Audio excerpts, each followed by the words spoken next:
اللہ الرحمن الرحیم حامداً و مصلیاً اما بعد۔ ناظرین السلام علیکم ورحمۃ اللہ وبرکاتہ۔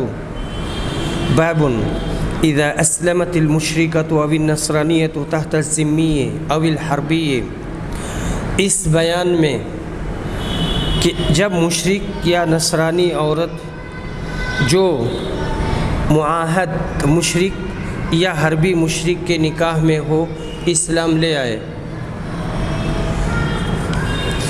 یہاں پر عبد الوارث بن سعد نے بیان کیا، ان سے خالد حذا نے، ان سے اکرمہ نے اور ان سے ابن عباس نے کہ اگر کوئی نصرانی عورت اپنے شوہر سے تھوڑی دیر پہلے بھی اسلام لائی تو وہ اپنے خاوند پر حرام ہو جاتی ہے۔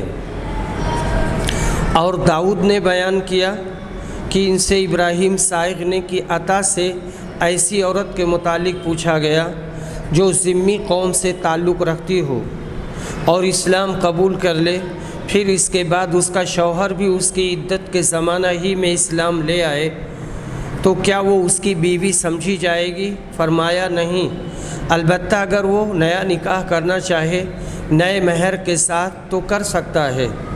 مجاہد نے کہا کہ بیوی کے اسلام لانے کے بعد اگر شوہر اس کی عدت کے زمانہ میں ہی اسلام لے آئے تو اس سے نکاح کر لینا چاہیے۔ اللہ تعالیٰ نے فرمایا، نہ مومن عورتیں مشرک مردوں کے لیے حلال ہیں اور نہ مشرک مرد مومن عورتوں کے لیے حلال ہیں۔ اور حسن اور قتادہ دو مجوسیوں کے بارے میں جو میاں بیوی تھے، کہتے ہیں یہ اسلام لے آئے تھے کہ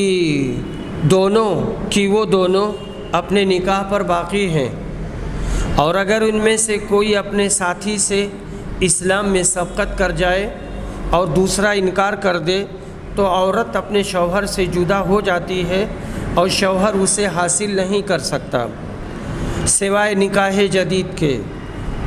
ابن جریج نے کہا، میں نے عطا سے پوچھا کہ مشرکین کی کوئی عورت اسلام قبول کرنے کے بعد اگر مسلمانوں کے پاس آئے تو کیا اس کے مشرک شوہر کو اس کا مہر واپس کر دیا جائے گا؟ اللہ تعالیٰ نے فرمایا ہے، اور انہیں وہ واپس کر دو جو انہوں نے خرچ کیا ہو۔ عطا نے فرمایا، نہیں، یہ صرف نبی اکرم صلی اللہ علیہ وسلم اور معاہد مشرکین کے درمیان تھا۔ اور مجاہد نے کہا، یہ سب کچھ حضور اکرم صلی اللہ علیہ وسلم اور قریش کے درمیان باہمی صلح کی وجہ سے تھا۔ حدیث نمبر 5288۔ عروہ بن زبیر روایت کرتے ہیں اور ان سے نبی صلی اللہ علیہ وسلم کی زوجہ عائشہ کی مومن عورتیں جب ہجرت کر کے نبی صلی اللہ علیہ وسلم کے پاس آتی تھیں تو نبی صلی اللہ علیہ وسلم انہیں آزماتے تھے باوجہ اللہ تعالیٰ کے اس ارشاد کے، اے وہ لوگوں جو ایمان لے آئے ہو، جب مومن عورتیں تمہارے پاس ہجرت کر کے آئیں تو انہیں آزماؤ اور ان کا امتحان لو۔ عائشہ رضی اللہ عنہا نے کہا کہ پھر ان ہجرت کرنے والی مومن عورتوں میں سے جو اس شرط کا اقرار کر لیتی جس کا ذکر اسی سورہ ممتحنہ میں ہے کہ اللہ کا کسی کو شریک نہ ٹھہراؤ گی، تو وہ آزمائش میں پوری سمجھی جاتی تھیں۔ چنانچہ جب وہ اس کا اپنی زبان سے اقرار کر لیتی تو رسول صلی اللہ علیہ وسلم ان سے فرماتے کہ اب جاؤ، میں نے تم سے عہد کر لیا ہے اور میں نے تم سے عہد لے لیا ہے، ہرگز نہیں، واللہ رسول اللہ صلی اللہ علیہ وسلم کے ہاتھ نے بیعت لیتے وقت کسی عورت کا ہاتھ کبھی نہیں چھوا۔ نبی صلی اللہ علیہ وسلم ان سے صرف زبان سے بیعت لیتے تھے، واللہ حضرت نے عورتوں سے صرف انہی چیزوں کا عہد لیا جن کا اللہ نے آپ کو حکم دیا تھا۔ بیعت لینے کے بعد آپ ان سے فرماتے کہ میں نے تم سے عہد لے لیا ہے، یہ آپ صرف زبان سے کہتے کہ میں نے تم سے بیعت لے لی۔ باب قول اللہ تعالی للذین یولون من نسائہم تربص 4 اشہر الی قولہ سمیع علیم۔ اللہ کے اس فرمان کا بیان، وہ لوگ جو اپنی بیویوں سے ایلا کرتے ہیں ان کے لیے 4 مہینے کی مدت مقرر ہے، سمیع علیم تک۔ فَإِن فَاؤُوا کے معنی قسم توڑ دیں، اپنی بیوی سے صحبت کریں۔ حدیث نمبر 5289، انس بن مالک روایت کرتے ہیں کہ رسول صلی اللہ علیہ وسلم نے اپنی ازواج مطہرات سے ایلا کیا تھا۔ نبی صلی اللہ علیہ وسلم کے پاؤں میں مونچھ آ گئی تھی، اس لیے آپ نے اپنے بالا خانہ میں 29 دن تک قیام کیا۔ پھر آپ وہاں سے اترے۔ لوگوں نے کہا کہ اللہ کے رسول، آپ نے 1 مہینے کا ایلا کیا تھا۔ آپ نے فرمایا مہینہ 29 دن کا بھی ہوتا ہے، اور یہاں پر ہے الشہر 29 یہ مہینہ 29 کا ہے۔ حدیث نمبر 5290، نافع ابن عمر سے روایت کرتے ہیں اس ایلا کے بارے میں جس کا ذکر اللہ تعالیٰ نے کیا ہے۔ فرماتے تھے کہ مدت پوری ہونے کے بعد کسی کے لیے جائز نہیں سوائے اس کے کہ قاعدہ کے مطابق اپنی بیوی کو اپنے پاس ہی روک لے یا پھر طلاق دے، جیسا کہ اللہ تعالیٰ نے حکم دیا ہے۔ حدیث نمبر 5291، ابن عمر روایت کرتے ہیں کہ جب 4 مہینے گزر جائیں تو اسے قاضی کے سامنے پیش کیا جائے گا، یہاں تک کہ وہ طلاق دے دے، اور طلاق اس وقت تک نہیں ہوتی جب تک طلاق دی نہ جائے۔ حضرت عثمان، علی، ابو درداء، عائشہ اور 12 دوسرے صحابہ سے بھی ایسا ہی منقول ہے۔ باب حکم المفقود فی اہلہ و مالہ، جو شخص گم ہو جائے اس کے گھر والوں اور جائیداد میں کیا کیا جائے گا۔ ابن مسیب کہتے ہیں جب جنگ کے وقت صف اگر کوئی شخص گم ہو جائے، یعنی جنگ کے وقت صف سے کوئی آدمی کھو جائے، غائب ہو جائے، تو اس کی بیوی کو 1 سال کا انتظار کرنا چاہیے اور پھر اس کے بعد دوسرا نکاح کر لے۔ عبداللہ بن مسعود نے ایک لونڈی کسی سے خریدی، اصل مالک قیمت لیے بغیر کہیں چلا گیا اور گم ہو گیا، تو آپ نے اس کے پہلے مالک کو 1 سال تلاش کیا، پھر جب وہ نہیں ملا غریبوں کو اس لونڈی کی قیمت میں سے 1 2 درہم دینے لگے، اور آپ نے دعا کی کہ اے اللہ یہ فلاں کی طرف سے ہے جو اس کا پہلا مالک تھا اور جو قیمت لیے بغیر کہیں گم ہو گیا تھا، پھر اگر وہ آنے کے بعد اس صدقہ سے انکار کرے گا اور قیمت کا مطالبہ کرے گا تو اس کا ثواب مجھے ملے گا اور لونڈی کی قیمت کی ادائیگی مجھ پر واجب ہوگی۔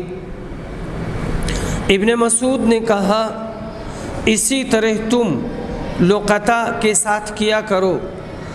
زہری نے ایسے قیدی کے بارے میں جس کی جائے قیام معلوم نہ ہو کہ وہ کہاں رہتا ہے کہا کہ اس کی بیوی دوسرا نکاح نہ کرے اور نہ اس کا مال تقسیم کیا جائے، پھر اس کی خبر ملنی بند ہو جائے تو اس کا معاملہ بھی مفقود الخبر کی طرح ہو جاتا ہے۔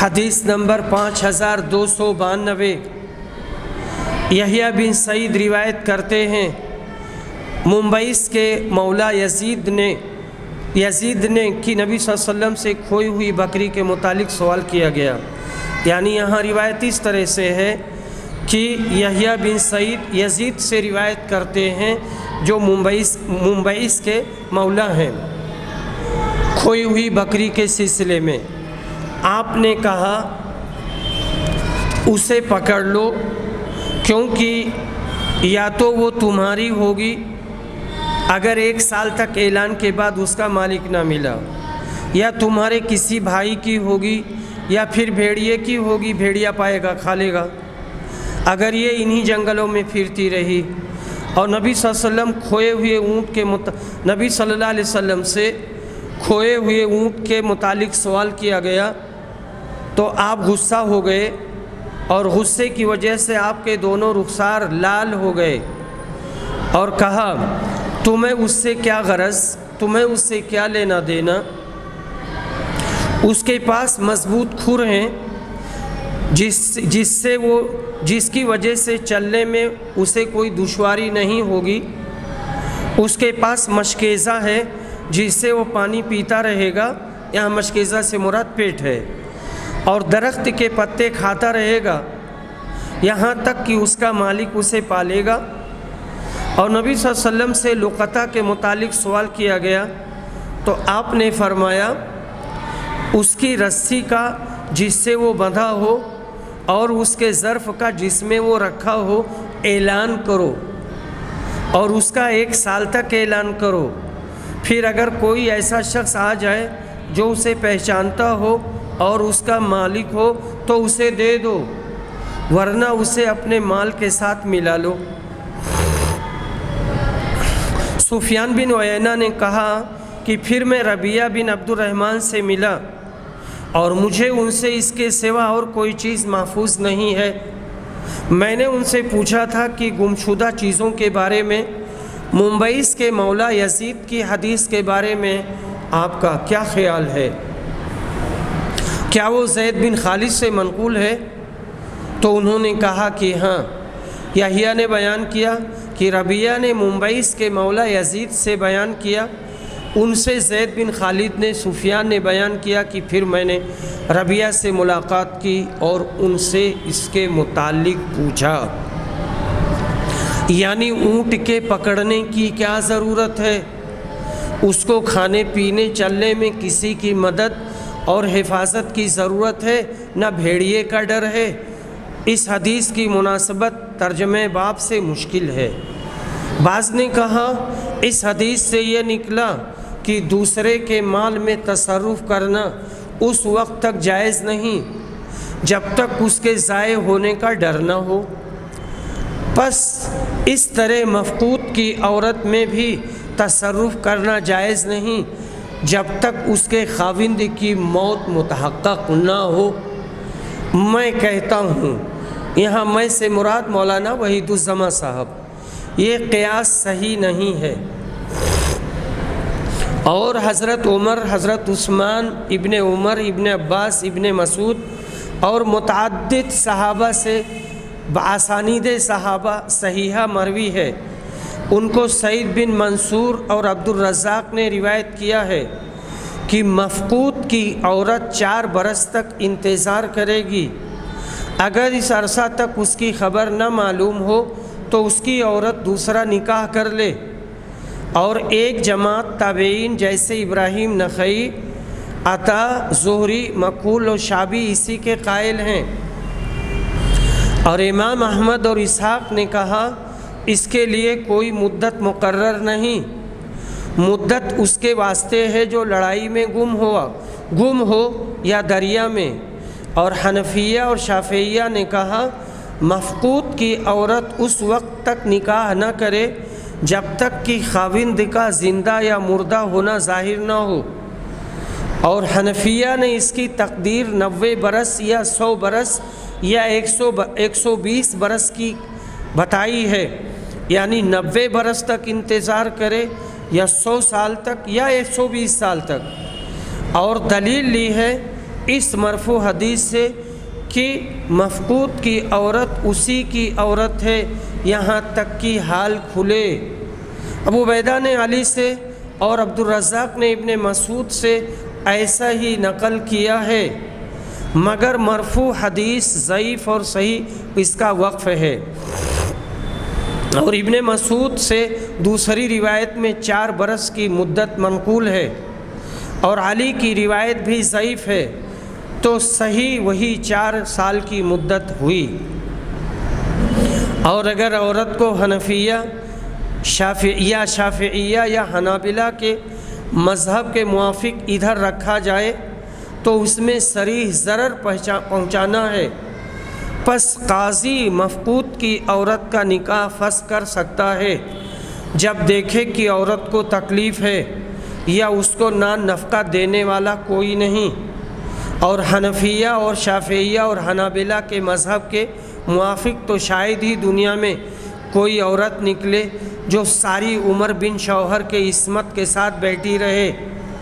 اگر بالفرض بیٹھی بھی رہے تو پھر 90 سال یا 100 سال یا 120 سال خاوند کی عمر ہونے پر یا اس کے سب ہم عمر مر جانے پر عورت کی عمر بھی تو 90 سال سے یا 80 سال سے غالباً کم نہ رہے گی، اور اس عمر میں نکاح کی اجازت دینا گویا عذر بدتر از گناہ ہے، گویا کہ اتنی عمر میں آ کر کے اسے اجازت دینا کہ اب تم نکاح کر سکتی ہو۔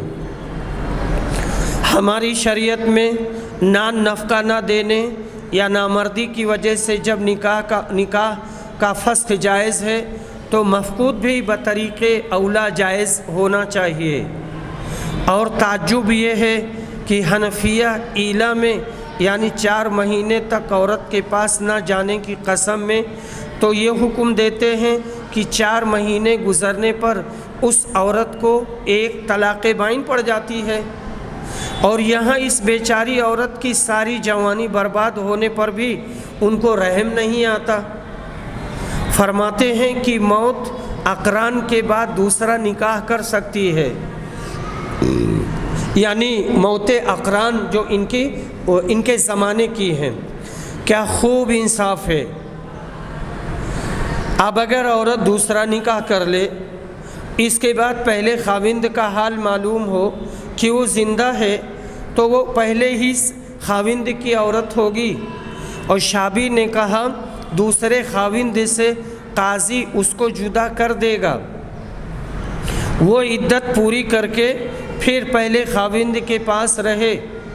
اگر پہلا خاوند مر جائے تو اس کی بھی عدت بیٹھے اور اس کی وارث بھی ہوگی۔ بعض نے کہا پہلا خاوند اگر آئے تو اس کو اختیار ہوگا، چاہے اپنی عورت دوسرے خاوند سے چھین لے، چاہے جو مہر عورت کو دیا ہو وہ اس سے وصول کر لے۔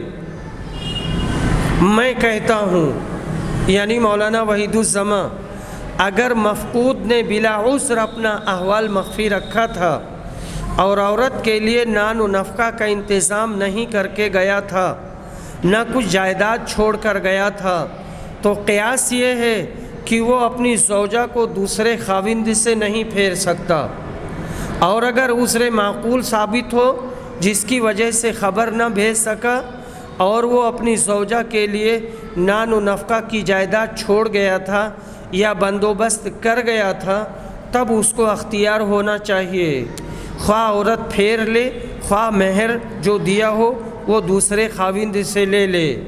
اور یہ قول گو جدید ہے اور اتفاق علماء کے خلاف ہے، اتفاق علماء کے خلاف ہے، مگر مقتضائے انصاف ہے، واللہ اعلم۔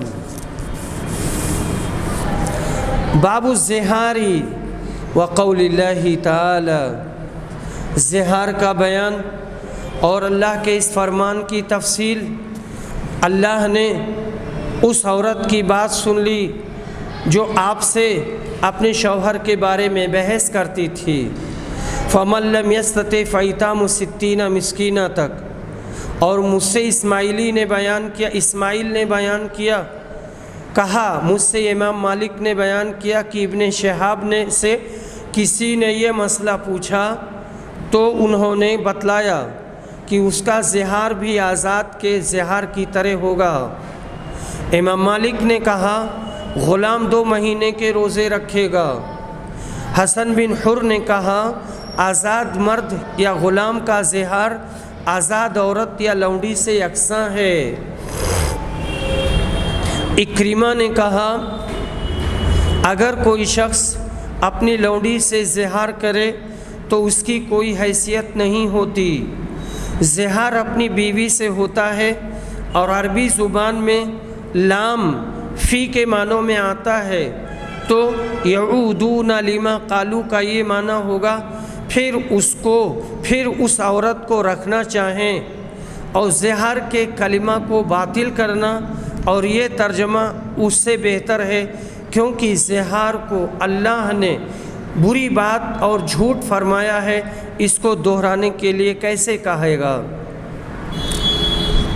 باب الاشارۃ فی الطلاق والامور، اگر طلاق وغیرہ اشارے سے دے، مثلا کوئی گونگا ہو تو اس کا کیا حکم ہے؟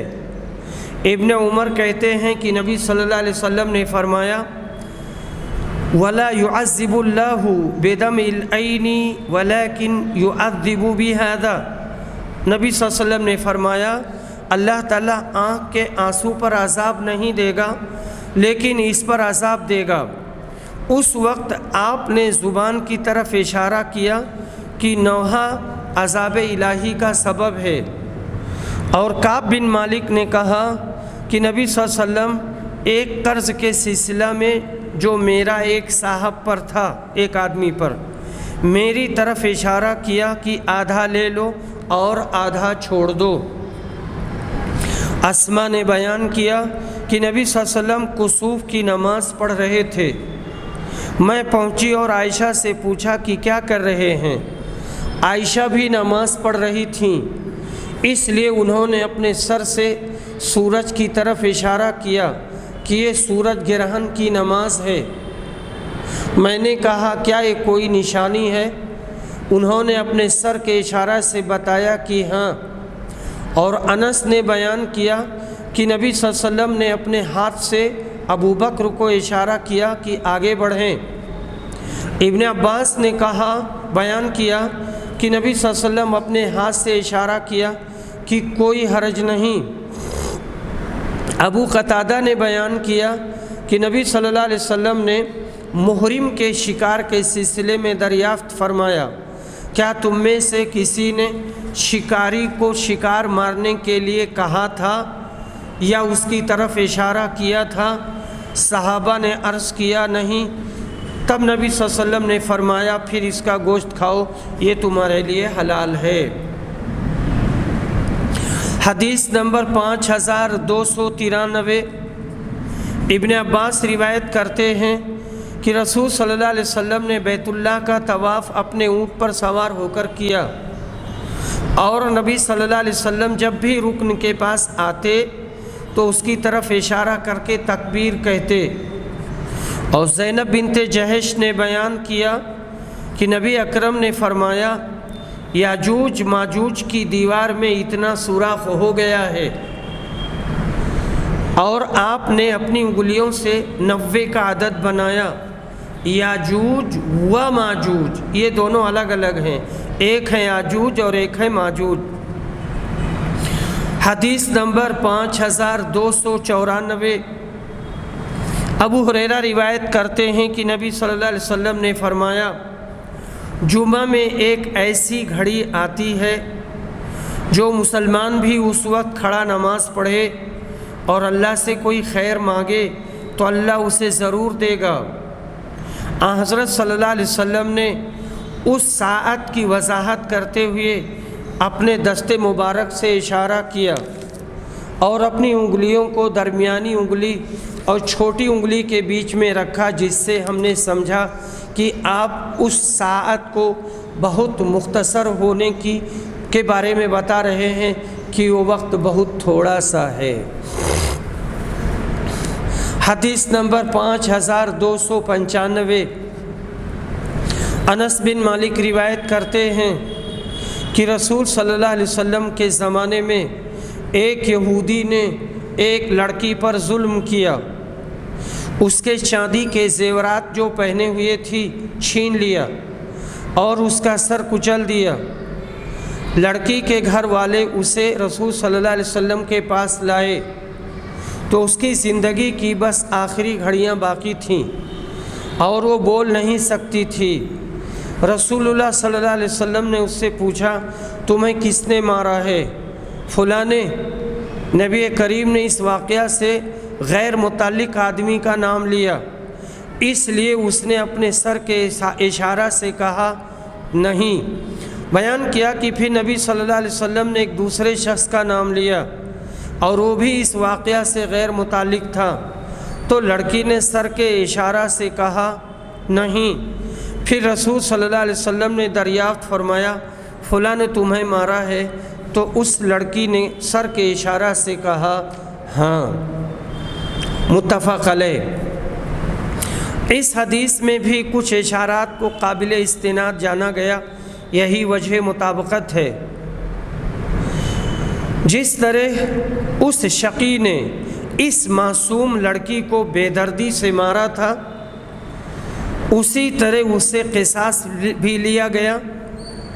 اہل حدیث اور ہمارے امام احمد بن حنبل اور مالکیہ اور شافعیہ سب کا مذہب اسی کے موافق ہے کہ قاتل نے جس طرح مقتول کو قتل کیا ہے اسی طرح اس سے بھی قصاص لیا جائے گا۔ لیکن حنفیہ اس کے خلاف ہیں کہ ہمیشہ قصاص تلوار سے لینا چاہیے۔ نبی صلی اللہ علیہ وسلم نے جو 2 بار اس لڑکی سے اوروں کا نام لے کر پوچھا، اس سے یہ مطلب تھا کہ اس سے اس لڑکی کا باہوش و حواس ہونا ثابت ہو جائے اور اس کی شہادت پوری معتبر سمجھی جائے۔ اس حدیث سے گواہی بوقت مرگ کا ایک عمدہ گواہی ہونا نکلتا ہے، جیسے انگریزوں نے اپنے قانون شہادت میں بھی ایک قابل اعتبار شہادت خیال کیا ہے کہ مرنے والے جھوٹ نہیں بولتے۔ حدیث نمبر 5296۔ ابن عمر روایت کرتے ہیں کہ میں نے نبی صلی اللہ علیہ وسلم سے سنا، آپ فرما رہے تھے فتنہ ادھر سے اٹھے گا، اور آپ نے مشرق کی طرف اشارہ کیا۔ اس حدیث میں کسی شخص کا نام مذکور نہیں، بلکہ جو شخص مشرق کی طرف سے نمودار ہو اور گمراہی و بے دینی کی دعوت دے وہ اس سے مراد ہو سکتا ہے۔ اور تعجب ہے ان لوگوں پر جنہوں نے امام محمد بن عبد الوہاب کو اس فتنہ سے مراد لیا ہے۔ اور امام محمد بن عبد الوہاب تو لوگوں کو توحید اور اتباع سنت کی طرف بلاتے تھے۔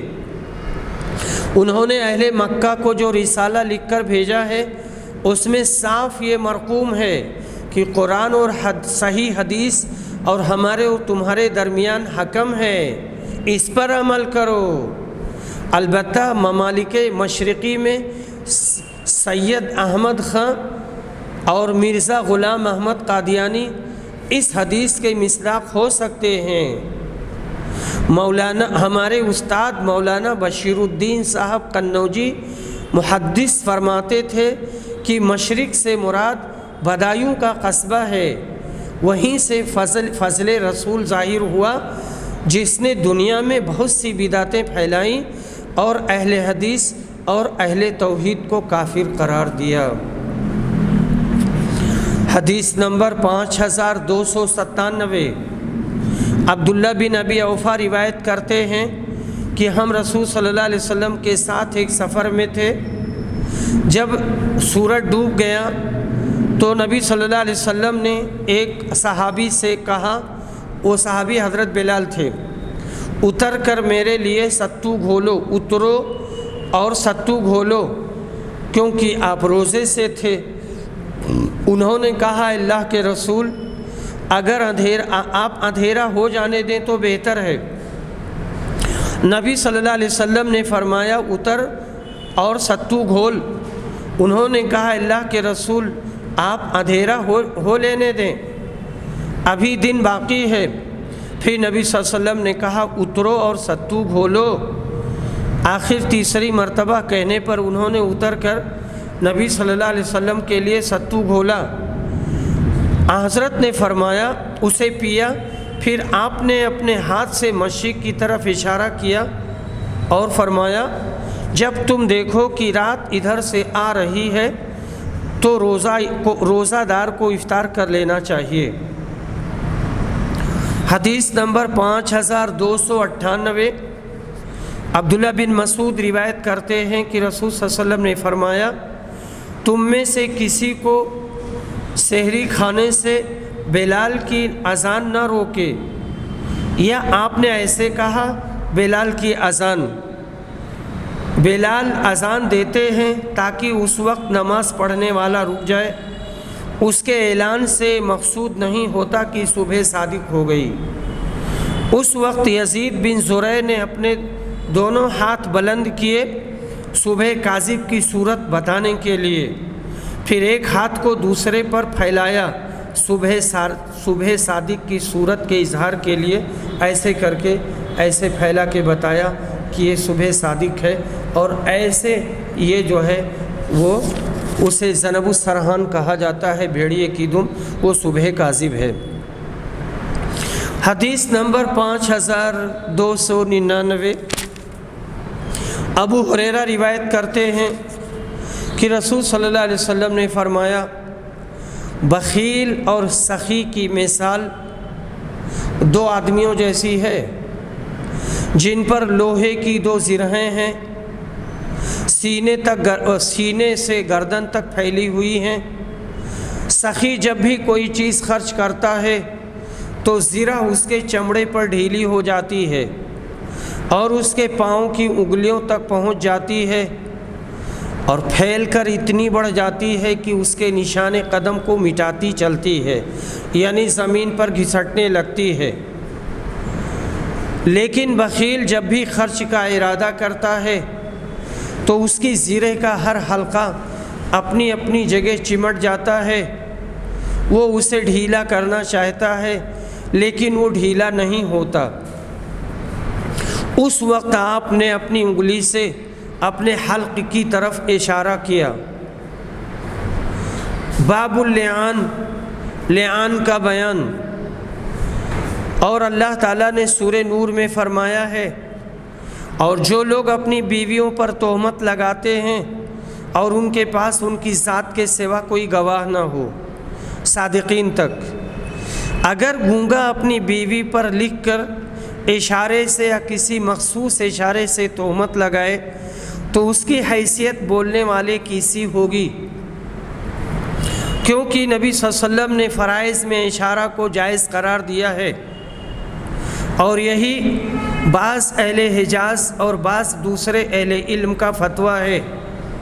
اور اللہ تعالیٰ نے فرمایا، اور مریم نے ان کی طرف اشارہ کیا، یعنی عیسیٰ کی طرف، تو لوگوں نے کہا ہم اس سے کس طرح گفتگو کر سکتے ہیں جو ابھی گہوارہ میں بچہ ہے۔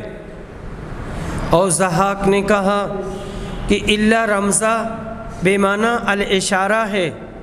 بعض لوگوں نے کہا کہ اشارہ سے حد اور لعان نہیں ہو سکتی، جبکہ وہ یہ مانتے ہیں کہ طلاق کتابت اشارہ اور ایما سے ہو سکتی ہے، حالانکہ طلاق اور تہمت میں کوئی فرق نہیں ہے۔ اگر وہ اس کے مدعی ہوں کہ تہمت صرف کلام ہی کے ذریعہ مانی جائے گی تو ان سے کہا جائے گا کہ پھر یہی صورت طلاق میں بھی ہونی چاہیے، اور وہ بھی صرف کلام ہی کے ذریعے معتبر مانا جائے، ورنہ طلاقیں اور تہمت اگر اشارہ سے ہو تو سب کو باطل مانا جائے۔ اور اشارہ سے غلام کی آزادی کا بھی یہی حد شروع ہوا، اور یہی صورت لعان کرنے والے گونگے کے ساتھ بھی پیش آئے گی۔ اور شعبی اور قتادہ نے بیان کیا، جب کسی شخص نے اپنی بیوی سے کہا کہ تجھے طلاق ہے اور اپنی انگلیوں سے اشارہ کیا تو وہ مطلقہ بائنہ ہو جائے گی۔ ابراہیم نے کہا گونگا اگر طلاق اپنے ہاتھ سے لکھے تو وہ پڑ جاتی ہے۔ حماد نے کہا گونگے اور بہرے اگر اپنے سر سے اشارہ کریں تو بھی جائز ہے۔ حدیث نمبر 5300، انس بن مالک روایت کرتے ہیں کہ رسول صلی اللہ علیہ وسلم نے فرمایا، تمہیں بتاؤں کہ قبیلے انصار کا سب سے بہتر گھرانہ کون سا ہے؟ صحابہ نے عرض کیا، ضرور بتائیے اے اللہ کے رسول۔ آپ نے فرمایا بنو نجار کا، اس کے بعد ان کا مرتبہ ہے جو ان سے قریب ہیں بنو عبد الاشہل کا، اس کے بعد وہ ہیں جو ان سے قریب ہیں بنو حارث بن خزرج کا، اس کے بعد وہ ہیں جو ان سے قریب ہیں بنو ساعدہ کا۔ پھر نبی صلی اللہ علیہ وسلم نے اپنے ہاتھ سے اشارہ کیا اور اپنی مٹھی بند کی، پھر اسے اس طرح کھولا جیسے کوئی اپنے ہاتھ کی چیز کو پھینکتا ہے، پھر فرمایا انصار کے ہر گھرانے میں خیر ہے۔ حدیث نمبر 5301۔ ابو حازم کہتے ہیں کہ میں نے رسول صلی اللہ علیہ وسلم سے سہل بن ساعدی سے سنا، انہوں نے بیان کیا کہ رسول صلی اللہ علیہ وسلم نے فرمایا میری بعثت قیامت سے اتنی قریب ہے جیسے اس سے یعنی شہادت کی انگلی بیچ کی انگلی سے، یا حضرت صلی اللہ علیہ وسلم نے فرمایا کہ جیسے یہ دونوں انگلیاں ہیں، اور آپ نے شہادت کی اور بیچ کی انگلیوں کو ملا کر بتایا۔ کرمانی کے زمانہ تک تو نبی صلی اللہ علیہ وسلم کی پیغمبری پر 780 برس گزر چکے تھے، اب تو 1400 برس پورے ہو رہے ہیں۔ پھر اس قرب کے کیا معنی ہوں گے؟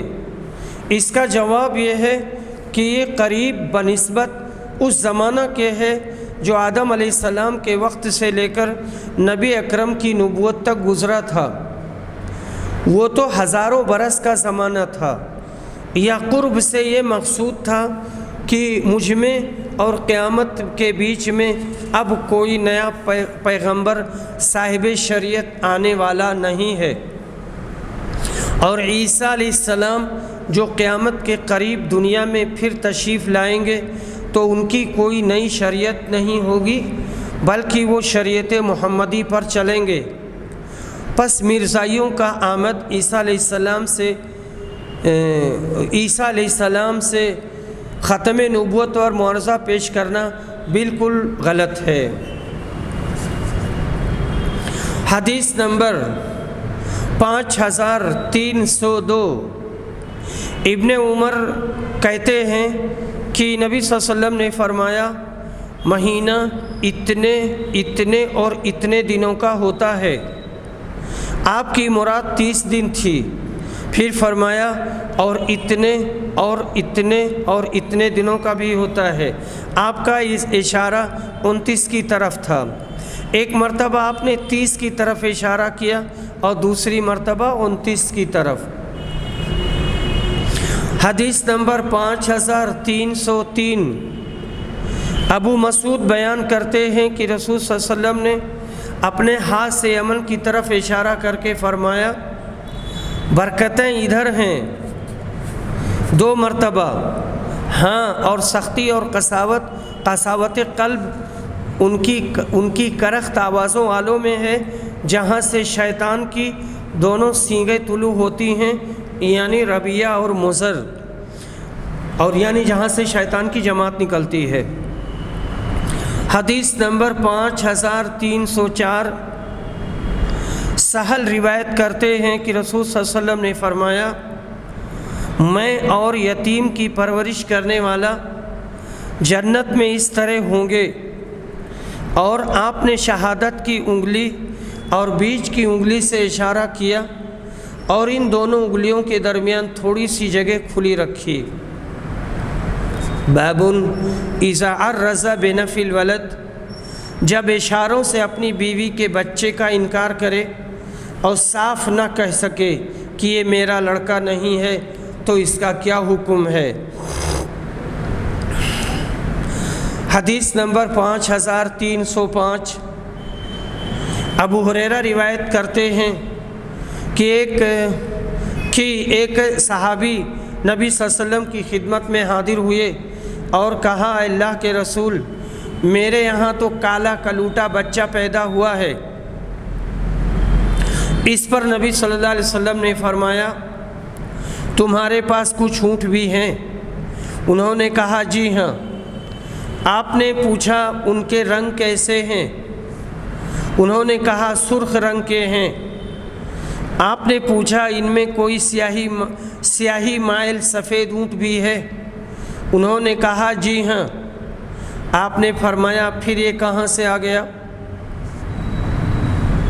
انہوں نے فرمایا اپنی نسل کے کسی بہت پہلے کے اونٹ پر یہ پڑ گیا ہوگا۔ حضرت صلی اللہ علیہ وسلم نے فرمایا اسی طرح تمہارا یہ لڑکا بھی اپنی نسل کے کسی دور کے رشتہ دار پر پڑا ہوگا۔ یہاں نبی صلی اللہ علیہ وسلم نے یہ بات کہی تھی ان میں کوئی سیاہی مائل سفید اونٹ بھی ہے؟ تو انہوں نے بتایا کہ ہاں ہے۔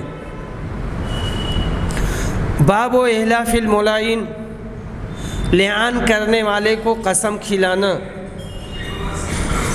حدیث نمبر 5306، عبداللہ بن عمر روایت کرتے ہیں کہ قبیلے انصار کے ایک صحابی نے اپنی بیوی پر تہمت لگائی تو نبی صلی اللہ علیہ وسلم نے دونوں میاں بیوی سے قسم کھلوائی اور پھر دونوں میں جدائی کروا دی۔ باب یبدأ الرجل بالتلاعن، لعان کی ابتدا مرد کرے گا پھر عورت کرے گی۔ حدیث نمبر 5307، ابن عباس روایت کرتے ہیں کہ ہلال بن امیہ نے اپنی بیوی پر تہمت لگائی، پھر وہ آئے اور گواہی دی۔ نبی صلی اللہ علیہ وسلم نے اس وقت کہا اللہ خوب جانتا ہے کہ تم میں سے ایک جھوٹا ہے، تو کیا تم میں سے کوئی رجوع کرے گا اور اپنے گناہ کا اعتراف کرے گا؟ اس کے بعد ان کی بیوی کھڑی ہوئی اور انہوں نے گواہی دی اپنے بری ہونے کی۔ باب اللعان ومن طلق بعد اللعان، لعان اور لعان کے بعد طلاق دینے کا بیان۔ سہل بن سعد ساعدی روایت کرتے ہیں کہ اویمر اجلانی عاصم بن عدی انصاری کے پاس آئے اور ان سے کہا کہ عاصم آپ کا کیا خیال ہے کہ ایک شخص اگر اپنی بیوی کے ساتھ کسی غیر مرد کو دیکھے تو کیا اسے قتل کر دے گا؟ لیکن پھر آپ لوگ اسے بھی قتل کر دو گے، آخر اسے کیا کرنا چاہیے؟ عاصم میرے لیے مسئلہ پوچھ دو۔ چنانچہ عاصم نے رسول صلی اللہ علیہ وسلم سے مسئلہ پوچھا۔ نبی صلی اللہ علیہ وسلم نے اس طرح کے سوالات کو ناپسند فرمایا اور اظہار ناگواری کیا۔ عاصم نے اس سلسلہ میں نبی صلی اللہ علیہ وسلم سے جو کچھ سنا اس کا بہت اثر لیا۔ پھر جب گھر واپس آئے تو عامر ان کے پاس آئے اور پوچھا عاصم آپ کو رسول صلی اللہ علیہ وسلم نے کیا جواب دیا؟ عاصم نے کہا عامر تم نے میرے ساتھ اچھا معاملہ نہیں کیا، جو مسئلہ تم نے پوچھا تھا حضرت صلی اللہ علیہ وسلم نے اسے ناپسند کیا۔ عامر نے کہا اللہ کی قسم جب تک میں یہ مسئلہ نبی صلی اللہ علیہ وسلم سے معلوم نہ کر لوں باز نہیں آؤں گا۔ چنانچہ عامر حضور اکرم کی خدمت میں حاضر ہوئے۔ حضرت صلی اللہ علیہ وسلم اس وقت صحابہ کے درمیان موجود تھے۔ انہوں نے عرض کیا اللہ کے رسول آپ کا اس شخص کے متعلق کیا ارشاد ہے جو اپنی بیوی کے ساتھ کسی غیر مرد کو دیکھے کیا وہ اسے قتل کر دے، لیکن پھر آپ لوگ اسے قصاص میں قتل کر دیں گے تو پھر اسے کرنا کیا چاہیے؟ آپ نے فرمایا تمہارے اور تمہاری بیوی کے بارے میں ابھی وحی نازل ہوئی ہے، جاؤ اور اپنی بیوی کو لے کر آؤ۔ سہل نے بیان کیا کہ پھر ان دونوں نے لعان کیا۔ میں بھی حضرت صلی اللہ علیہ وسلم کے ساتھ میں بھی نبی صلی اللہ علیہ وسلم کے پاس اس وقت موجود تھا۔ جب لعان سے فارغ ہوئے تو عامر نے کہا اللہ کے رسول اگر اب بھی میں اسے اپنے ساتھ رکھتا ہوں تو اس کا مطلب ہے کہ میں جھوٹا ہوں۔ چنانچہ انہیں 3 طلاقیں رسول صلی اللہ علیہ وسلم کے حکم سے پہلے ہی دے دیں۔ یہ بہت غور کی بات ہے، نبی صلی اللہ علیہ وسلم نے کچھ نہیں کہا تھا، آپ کے حکم سے پہلے ہی انہوں نے اپنے منمانی طلاق دے دی تھی۔ ابن شہاب نے بیان کیا کہ پھر یہی لعان کرنے والوں کے لیے سنت اور طریقہ مقرر ہو گیا، تو لعان میں طلاق نہیں دینا ہے، انہوں نے خود سے طلاق دے دی تھی۔ باب التلاعن فی المسجد، مسجد میں لعان کرنے کا بیان۔ حدیث نمبر 5309، ابن جریج روایت کرتے ہیں، کہتے ہیں مجھے ابن شہاب نے لیان کے بارے میں بتایا اور یہ کہ شریعت کی طرف سے اس کا مسنون طریقہ کیا ہے۔ کہا بنی ساعدہ کے سہل بن سعد نے بنو ساعدہ کے سہل بن سعد نے بیان کیا کہ قبیلے انصار کے ایک صحابی رسول صلی اللہ علیہ وسلم کی خدمت میں حاضر ہوئے اور عرض کیا اللہ کے رسول، اس شخص کے متعلق آپ کا کیا ارشاد ہے جو اپنی بیوی کے ساتھ کسی غیر مرد کو دیکھے؟ کیا وہ اسے قتل کر دے یا اسے کیا کرنا چاہیے؟ انہی کے بارے میں اللہ تعالیٰ نے قرآن مجید کی وہ آیت نازل کی جس میں لعان کرنے والوں کے لیے تفصیلات بیان کی گئی ہیں۔ نبی کرم صلی اللہ علیہ وسلم نے ان سے فرمایا اللہ تعالیٰ نے تمہاری بیوی کے بارے میں فیصلہ کر دیا ہے۔ بیان کیا کہ پھر دونوں نے مسجد میں لعان کیا۔ میں اس وقت وہاں موجود تھا۔ جب دونوں لعان سے فارغ ہوئے تو انصاری صحابی نے عرض کیا اے اللہ کے رسول، اگر اب بھی میں اسے اپنے نکاح میں رکھوں گا تو اس کا مطلب یہ ہوگا کہ میں نے اس پر جھوٹی تہمت لگائی تھی۔ چنانچہ لعان سے فارغ ہونے کے بعد انہوں نے رسول صلی اللہ علیہ وسلم کے حکم سے پہلے ہی انہیں 3 طلاقیں دے دیں۔ حضور اکرم کی موجودگی میں ہی انہیں جدا کر دیا۔ اور سہل نے یا ابن شہاب نے کہا کہ ہر لعان کرنے والے میاں بیوی کے درمیان یہی جدائی کا مسنون طریقہ قرار پایا۔ اور ابن جریج بیان کرتے ہیں اور روایت کرتے ہیں ابن شہاب سے کہ ان کے بعد شریعت کی طرف سے یہ طریقہ متعین ہوا کہ 2 لعان کرنے والوں کے درمیان تفریق کرا دی جائے، اور وہ عورت حاملہ تھی اور ان کا بیٹا اپنی ماں کی طرف منسوب کیا جاتا تھا۔ بیان کیا کہ پھر ایسی عورت کی میراث کے بارے میں بھی یہی طریقہ شریعت کی طرف سے مقرر ہو گیا کہ بچہ اس کا وارث ہوگا اور وہ بچہ کی وارث ہوگی، اس کے مطابق جو اللہ تعالیٰ نے وراثت کے سلسلے میں فرض کیا ہے۔ ابن جریج نے بیان کیا، ان سے ابن شہاب نے اور ان سے سہل بن سعد ساعدی نے اسی حدیث میں کہ نبی صلی اللہ علیہ وسلم نے فرمایا تھا اگر اس نے سرخ اور پست قد بچہ جنا، چھوٹے قد کا بچہ پیدا کیا جیسے وہرا، تو میں سمجھوں گا کہ عورت ہی سچی ہے اور اس کے شوہر نے اس پر جھوٹی تہمت لگائی ہے۔